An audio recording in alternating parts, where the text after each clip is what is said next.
ইংৰাজী নৱবৰ্ষ আদৰণিৰ প্ৰাক্ষণত আজি টেঙাখাটৰ শিল্পী ধৰণী দুলীয়াৰ দুটি বিহুসুৰীয়া গীত খাৰাংখাসময় চিধালৰা আৰু লাগ বুলিলে ঔতৰা আনুষ্ঠানিকভাৱে শুভ মুক্তি দিয়া হয়।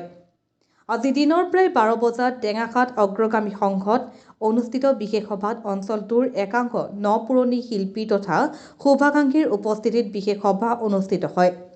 শিল্পী দীপেন গগৈ আগধৰা অনুষ্ঠানটি সঞ্চালনা কৰাৰ লগতে উক্ত শিল্পী ধৰণী দুলীয়াৰ কণ্ঠ আৰু সুৰৰ গীতকেটি বিশেষ ফলক প্ৰদৰ্শন তথা গীত পৰিৱেশনৰ মাজত শুভ উন্মোচন কৰে সাংবাদিক নৱকুমাৰ গগৈ, দীপক গগৈ, জয়ন্ত শইকীয়া, কবি তৈলেন বৰুৱা, নৱ গগৈ, ফণীন্দ্ৰ গগৈ, শিল্পী দীপেন গগৈ, ধনীৰাম দুলীয়া, পদ্ম বিকাশ গগৈয়ে।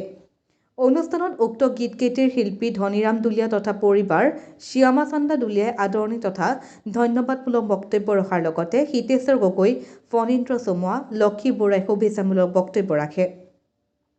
লগতে অনুষ্ঠানত দীপেন গগৈ, জয়ন্ত শইকীয়া, দীপক গগৈ, ধনীৰাম দুলীয়াই গীত পৰিৱেশন, তৈলেন বৰুৱা, নৱ গগৈয়ে স্বৰচিত কবিতা পাঠ, নৱকুমাৰ গগৈয়ে নাটকৰ সংলাপ পৰিৱেশন কৰা সাংবাদিক ৰূপম গগৈ, ব্ৰজেন গগৈ, ডিম্বেশ্বৰ গগৈ সহ একাংশ শুভাকাংক্ষী ৰাইজ উপস্থিত থকা উক্ত অনুষ্ঠানে ইংৰাজী সংক্ৰান্তিৰ দিনটি জীপাল কৰি তোলা পৰিলক্ষিত হয়। আজি মোৰ এই গীতকেইটিত আজি উন্মোচন কৰা হৈছে আৰু গীতকেইটি মই নিজেই লেখা।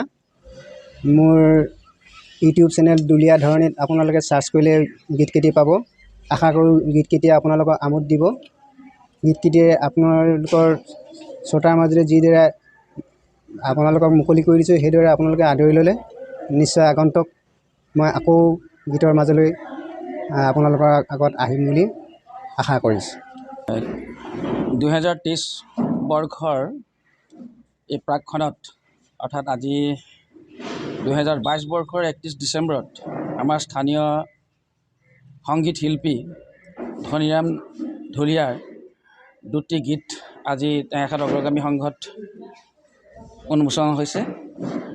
আমাৰ সন্মানীয় টেঙাখাট সাহিত্য সভাৰ প্ৰাক্তন সভাপতি তথা টেঙাখাট অঞ্চলৰ সাংবাদিক শ্ৰীযুত নৱ গগৈ আৰু লগতে মোকো আজি এই উন্মোচনৰ বাবে আমন্ত্ৰণ জনাইছিল আৰু তেখেত আজি আমি দুইটি গীত উন্মোচন কৰিলোঁ।